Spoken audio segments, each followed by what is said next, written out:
Limestone Cafe.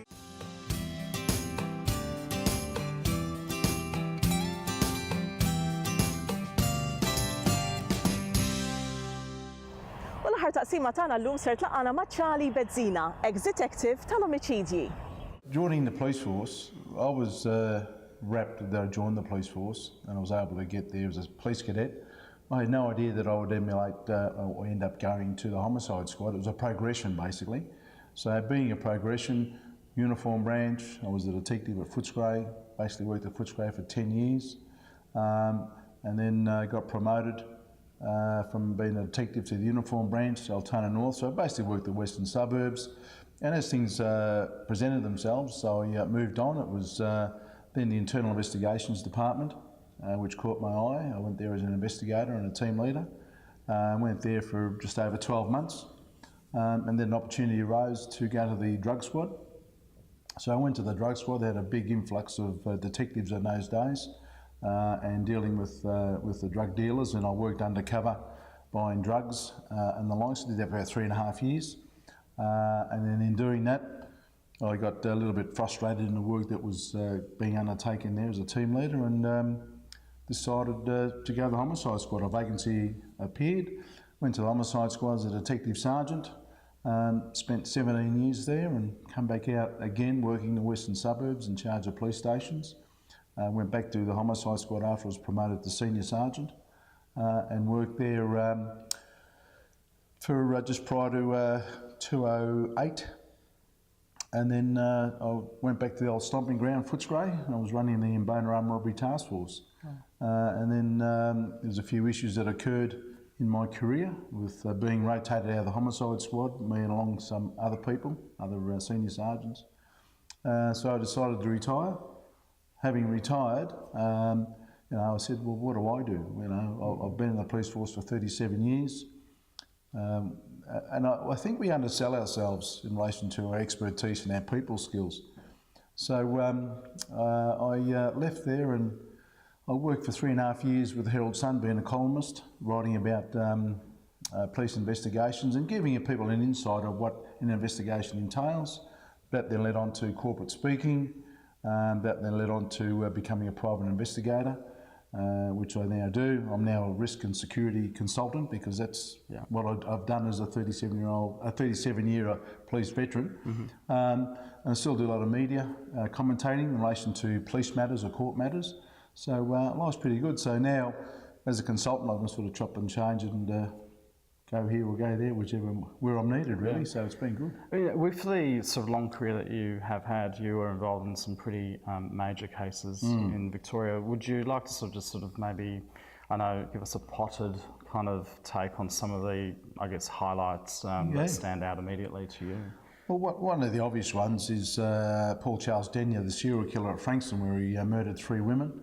You know, thank goodness we don't get many serial killers, and that was a prime example where you know, we often appeal to the community to assist the police because the police can't do it on their own, and that was basically solved by a member of the public making a phone call. Wow. That's how important that was, and we were able to charge him with the 3 murders.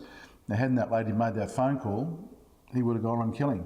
And you know, he had urges to kill since he was 17. We charged him at 21. Other one was the underworld murder of Alphonse Gangitano. That was an interesting one where I was, you know, you don't always get the solves that you'd love to get. Now, there's ones where I was pretty convinced that Jason Moran and Graham Kinniburgh were Graham Kinniburgh was involved, but Jason Moran was actually the offender. But the bar is so high in murder investigations, it's difficult. So I just couldn't get to that bar. I had a lot of misfortunes. I had a witness that drove Jason to the crime scene. He ended up committing suicide.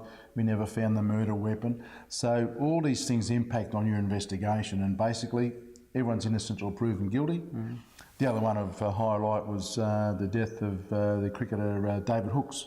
Again, another one there that I charged the guy with the manslaughter on that one, and that was before the current legislation about being able to prove a dangerous act.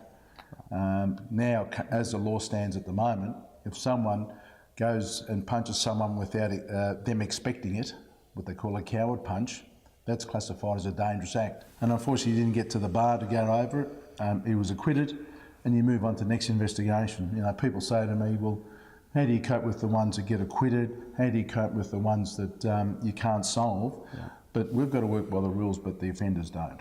When you're involved in some of these pretty graphic and gruesome crimes, how does it affect you on a personal level? Because I imagine you carry it with you all the time.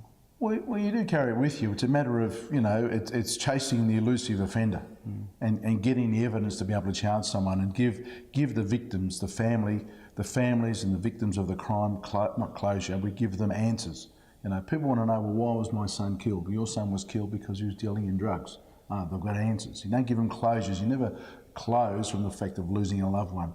So you do carry that with you, but because you're constantly moving all the time, doing investigations, you know, 1 year, my team of detectives, we had 14 homicides in 1 year that we're investigating. Wow. Now you multiply that by 14 victims' families, 14 offenders' families, and then you've got court matters happening all the time. And I was running a team of 10 detectives. So you're really on the go all the time. Sure you dwell on ones that you can't solve or you get an acquittal, but the families know that you've done 120%. So you go, leave the court, you have a couple of beers with the family, they thank you, and you move on to the next case. You don't get time to think about things or dwell on it. If you do, you become ineffective as an investigator. When you sat down to write your book, how did you decide the sorts of cases you would talk about and the sort of thing about life in the force that you would sort of detail in that book? Look, that was, the book came about, I was approached by a publisher to write my story. So I looked at the different cases and it's amazing that murder and murder investigations fascinates a lot of people in the community. And they don't really know what goes into the actual investigations, apart from what they see on TV. So it was a matter of looking at cases that were odd in themselves. There wasn't a normal, you know, mother kills father, that type of thing, or something was out of the ordinary, that type of thing. And then how I led up from being, you know, coming from a Maltese family, we were quite insulated and protected, overprotected as Maltese are. And then, you know, my parents didn't want me to join the police force, as the Maltese would expect. Yeah.